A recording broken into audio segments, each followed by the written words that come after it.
The Secretary General is in The Hague today, where alongside King Wilhelm Alexander, he attending the closing ceremony of the International Criminal Tribunal for the former Yugoslavia.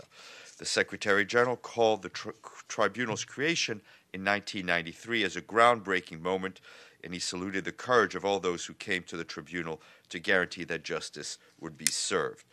The tribunal, the Secretary General said, had pushed international expectations of accountability beyond what was anticipated in 1993, transforming how we speak about and address situations in which serious international crimes are committed.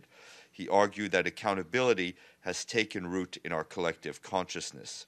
He added that just as the whole international community, including the United Nations, had to acknowledge their share of responsibility for the massacre, so must the various communities of the former Yugoslavia build on the legacy of the tribunal and deepen their efforts towards the trust and full reconciliation. Accepting the undeniable truth and facts of past tragedies is crucial for building a better and common future, the Secretary General said. His full remarks are online. The Secretary General also had a tete-a-tete meeting with Prime Minister Mark Rutte, Minister of Foreign Affairs Halbe Zylstra, and other senior government officials, and followed by a lunch meeting with the Prime Minister. This evening, the Secretary General will also have dinner hosted by King Wilhelm Alexander and Queen Maxima of the Netherlands. This morning here, the head of the UN Assistance Mission for Afghanistan, Tadamichi Yamamoto, briefed the Security Council on the situation in that country. He told Council members that there's much work to be done to implement the Kabul peace process to end 40 years of conflict, and stressed that the process meeting on February 1st is crucial to establishing a strategy to reach a political settlement with armed opposition and seek the support of the international community. He added that it is essential that parliamentary elections are held next year, followed by presidential elections in 2019. The full text is online. And an update from Yemen. A World Health Organization chartered aircraft carrying more than 70 tons of essential medicines and surgical supplies landed in Sana'a Airport today, the largest plane load delivered by WHO to Yemen this year.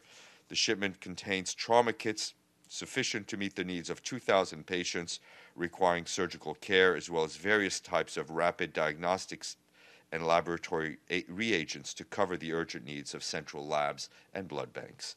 Early in the week, 2 other planes delivered 26 tons of emergency interagency health kits.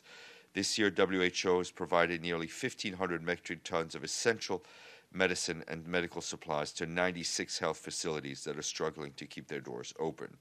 According to the 2018 Humanitarian Needs Overview, 16.4 million people in Yemen lack adequate access to health care, 9.3 million of whom are in acute needs. And our colleagues at UNICEF today warned that eastern Ukraine is now one of the most mine-contaminated places on Earth, endangering the lives of 220,000 children. More online. And just an update on internal management issue. The recent wave of reports detailing sexual harassment in the workplace from many organizations and institutions worldwide show how pervasive this form of violence and discrimination is. At the November session of the UN System's Chief Executive Board, the Secretary General stressed that addressing sexual harassment is a growing concern of the international community and reiterated his zero-tolerance policy and commitment to ensuring maximum attention and strengthened action across the UN system. In line with this, the Secretary General has established a CEB task force on addressing sexual harassment in the UN system under the leadership of Jan Beagle, the Undersecretary General of Management. The task force will review policies and prevent sexual harassment capacities to investigate allegations and support the protection offered to victims. It aims to formulate a common and consistent approach to sexual harassment across the UN. The task force has held its first meeting and will submit a report to the Secretary General and to the CB at their next session in the spring of 2018. Tomorrow at 3 p.m., there'll be a press briefing here by the President of the Security Council for the month of December, Ambassador Koro Besho of Japan. Welcome to the briefing. Well, you know, we waited till after the vote. Yes, sir. Steph, wonderful jacket. The tie is even better. The color, I mean. Make it straight, yes, good. Does the Secretary General have anything to say on the just adopted resolution of the GA? This is an action by member states. The Secretary General's stand on the issue of Jerusalem has been made clear to the member states, made clear to you, and that is, it is a final status issue that needs to be negotiated between both parties, and the Secretary General has repeatedly stood against what he calls unilateral measures. Does he also have anything to say on the U.S. account of taking notes who voted how? No. The Secretary General would hope that every member state, as with every vote, voted with its conscience. Let me take a different run at it. Something a little smaller, but a little more concrete. And it may be that your colleague has an answer to it. But in the speech by Denny Danone, he said, look at an envelope in front of you. It has a replica coin in it. It shows our long history in Jerusalem. And at least I'd heard that there were some issues around the placing of these coins, and I didn't see any envelopes. I don't want to disbelieve Denny Danone, but I do want to ask you. Excuse me. I got to listen to the question. As a matter of the Secretariat, in terms of DGACM, what are the rules? Are you aware of any back and forth about the placement of these coins? Can we get an answer? I'll check. You could ask Brendan, but I will check on my end. And also, in Nikki Haley's speech, I think some of the reporting before today's meeting was that the idea was taking names of states that voted for the resolution, and definitely there are two states that dropped their sponsorship, Mali and Afghanistan. But her actual speech seemed to talk about the UN itself, saying that the American people's view of the UN in holding this vote would differ, and that contributions might be decreased. So rather than the response that it's up to member states and member states should vote their conscience, what does the Secretariat or the Secretary General, to the degree that you know what he thinks on this, think about what was said this morning? Look, we're not going to delve into every statement that was made. This was a meeting of member states, a General Assembly. I think, as a matter of principle, we would hope that people can see the differences between the different components of the UN. The UN is a large organization. The UN is its member states. It's the Secretariat. It's the Secretary General. It's its amazing humanitarian agencies. It's the normative side of the UN. And I think it's important that the general public understand the difference between the different parts. But and I've seen you quoted, but I didn't hear you say it yesterday. Maybe you can say it now. What are the thoughts of the Secretary General, not only on the announcement by Prince Zayed that he's not going to run for another term, but the sense that he may have had some disagreements with the Secretary General over the past year in terms of how prominent human rights should be in the UN's messaging? The Secretary General has been very supportive of the High Commissioner and his work. Everybody in the system have different parts to play. The High Commissioner is one to advocate for human rights. And as I said, the Secretary General has been very supportive of him. For his part, I think the Secretary General has been very vocal in his defense of human rights. I would refer you to his speech he delivered in London a few weeks ago on the need to ensure the full protection of human rights in the fight against terrorism. He has spoken out in different fora, in different places, to different audiences about the importance of human rights, the importance of free speech, the importance of an active and vibrant civil society. I will leave it at that.